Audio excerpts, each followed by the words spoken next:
not only did they get Humphrey back, and we talk about, I think he's a 53 player caliber wide receiver, and we can add to it even further. They might have gotten a better receiver too in Bowden. And I saw some people tweeting me today when I kind of tweeted that I was excited about Bowden's potential. Why are we doing this? He's not good. I thought LJ Humphrey was the guy. I thought Trey Nixon was the guy. No, Lynn Bowden is he's different. Like, I think the circumstances in which they'd use Humphrey are different than what Bowden's going to do. Right. But to get a guy like Bowden at this stage, so I know you said you liked him coming out. I really liked him coming out too. Just a quick little background. So was recruited to Kentucky. He was an option quarterback, a running back and an option quarterback in college. Was recruited to Kentucky, played wide receiver, played it well his first 2 years. I don't know if he started as a true freshman, but he was heavily involved as a true freshman. And then, but he was the Wildcat quarterback too over those 2 years. He did some Wildcat quarterback stuff, also returned kicks, punts, a really good punt returner.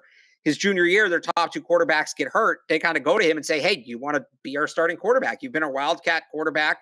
And he did. And he didn't look bad. He didn't, he wasn't going to win the Heisman playing quarterback, but he made some throws. Later in the year, he goes back to wide receiver, kind of was a spark. Kentucky's been good the last couple of years. Bowden's team was kind of the beginning of that because they'd been a punchline for a while there. So, versatile resume. I talked to him today. He said he did speak with the Patriots at the Combine his rookie year. It seemed like he made sense. The Raiders took him in the third round. Then for some reason, and by all accounts, he had a good summer that summer, but the Raiders then traded him for a third round pick. Before training camp, right? At the end of training camp. Right. Or was it before training camp? I thought it was at the end. I remember watching that a few years ago going, why, what is, because, right, you saw Sean Way get traded last year to New England, right? But so he got traded. A 6th-round pick. So, yeah, he got traded September 5th. So, anyway, he gets traded to the Dolphins, which now all of a sudden, as a rookie, he's got to learn a whole new playbook on the fly. Still managed like a 20-catch season. He didn't play in every game. Most of them. It was a 20-catch season, and then he missed all of last year on IR. So, really fascinating player, upside, versatility. I got to talk to him today for a little bit, and so they assigned him number 80. And I asked him, I said, do you know the history of number 80 with the Patriots? He said, no, he just got the number this morning, but he was actually looking forward to looking it up, after practice and this weekend. I said, well, your coach, Troy Brown, wore it, and he played some corner, played quarterback in a preseason game, was a great kick returner. And Bowden kind of chuckled. He goes, hey, it sounds like me. So I'm not saying Lynn Bowden's going to come in and beat Troy Brown, but fascinating player with upside and potential they brought in. Yeah, and I wonder too with how the running backs on the roster, and I know Montgomery, he's still not at practice. We're kind of unsure. I would say his week 1 status is up in the air now, right? It's kind of ticking down. I mean, obviously things. I would say that's fair, yeah. Right, and I know it's this for Bowden's career, right? You start off in Oakland, like you said, you get traded after training camp, you go to the Dolphins, then you go on IR. Like, not the greatest start to his career, a lot of bad luck. It's another playbook, another team, right? It could be a lot to ask for in a short time frame. But you brought up Sean Wade. I thought that was a good comp. Look at Sean Wade. He didn't play last year.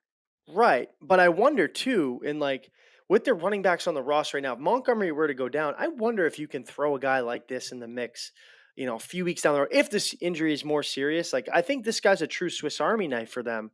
That they can similar comp to Ty Montgomery, because remember Montgomery was listed as a wide receiver when they signed him, right? That RB/wide receiver. He played a lot more running back in Green Bay, but played more receiver in New Orleans, or maybe vice versa. But anyways, I think a guy like this bodes some versatility. It may be somebody that's more of an upgrade over a JJ Taylor if you're kind of in a pinch in that certain situation.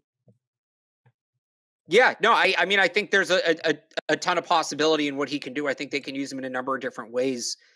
And yeah, I don't think we've talked about Taylor, kind of his issues in pass pro. I don't think Kevin Harris is there yet as a passing down back. If they're not there yet with Pierre Strong, Lynn Bowden could be that guy. He hasn't played as much running back as Montgomery has. He really hasn't done it since college. He's mostly just been a wide receiver in the NFL. But if they needed to, I think they could put him there. You're not going to run the ball to him from a single back formation, but if you need him to catch passes out of the backfield, I think he could do that. He's a big guy too. I've never really seen him pass block. I can't speak to his technique, but I mean, he's not a small guy. At the very least, he'd be able to get in the way of a pass rusher. I think this was it was years in the making. You saw this guy, you watched him coming out, that 2020 draft. Everybody knows the receivers. you kind of looked at this guy like, day 2, late day 2, early day 3 pick makes a ton of sense for the Patriots. I think he probably went a little bit earlier, right? We can always argue about draft boards and how teams value different positions and players, but I looked at this guy like if they're going to take a receiver on day 2, it's a guy like Lynn Bowden. So Yeah. to have him come back, it's almost full circle. It's kind of a, we saw this coming years in the making. Like this is a Patriot type of guy, somebody that can help them in the kicking game, like you said, out of the backfield when a push comes to shove, and another depth piece at wide receiver. I think the biggest thing with this position, the wide receiver group, and I say it all the time, how far they've came. Like the 2020 Patriots, no disrespect to the guys on the roster, Lynn Bowden's probably their number 3 that year. And now he's a practice squad guy, probably behind Trey Nixon and Lil Jordan Humphrey right now. So you're again, I don't know if he's behind those two.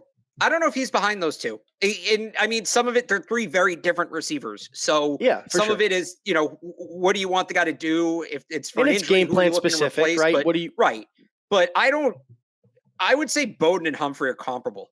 If we were just going to like assign Madden ratings, if we were going to put a number on a scale of 1 to 10 letter grade, I think they'd be pretty close. Now their skill sets are very different.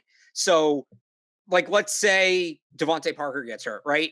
I think Lil Jordan Humphrey would be the guy you go to in that situation. If you need to replace Kendrick Bourne, well, then Lynn Bowden makes a lot more sense. So I think they're kind of, it depends on what the team's looking for. I think that an argument could be made in terms of elevations. And this is a question I've got. Maybe, Ryan, we can dig into this here. Who do we think the practice squad elevations are going to be to start the season? I think both would be candidates to be elevated. It just could depend on the matchup and what the team wants in that given game. Right. And like I said, it depends on like we know Thornton's not playing.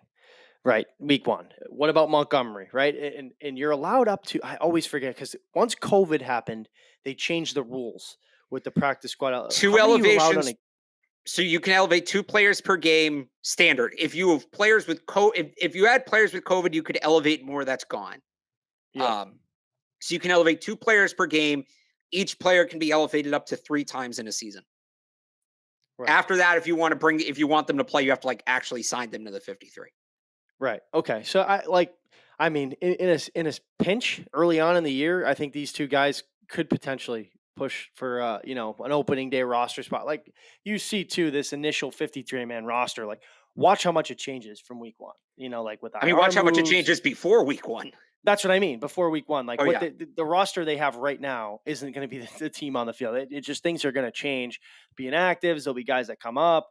So I wonder with his experience being a pro already, and I don't want to say being familiar with New England because he just got here, but I guess familiar from a professional standpoint, it probably makes it a little bit of a smoother transition for a guy like that. But this guy could never play. He could never play. We have no idea. But I'm just happy because, like I said, I the comp. A lot of people liked him coming out, and I think this, like I said, was years in the making for a player like this. You're not saying that like you like the signing because you think he's going to be a massive difference maker, but you just like the potential. You like what could potentially be there. I think that's fair. And in terms of the comfort level, I thought this was interesting, and somebody sort of mentioned it in the chat there, right? They got Devonte Parker from Miami. I saw Bowden talking to Parker a lot in practice today. So, he does have somebody in that room who just made the same switch he's making. So I think that, that could be something that helps him out a little bit. I don't know that it makes or breaks his time in New England, but, at least for his sake, somebody helped make him comfortable. So I think that's a good one.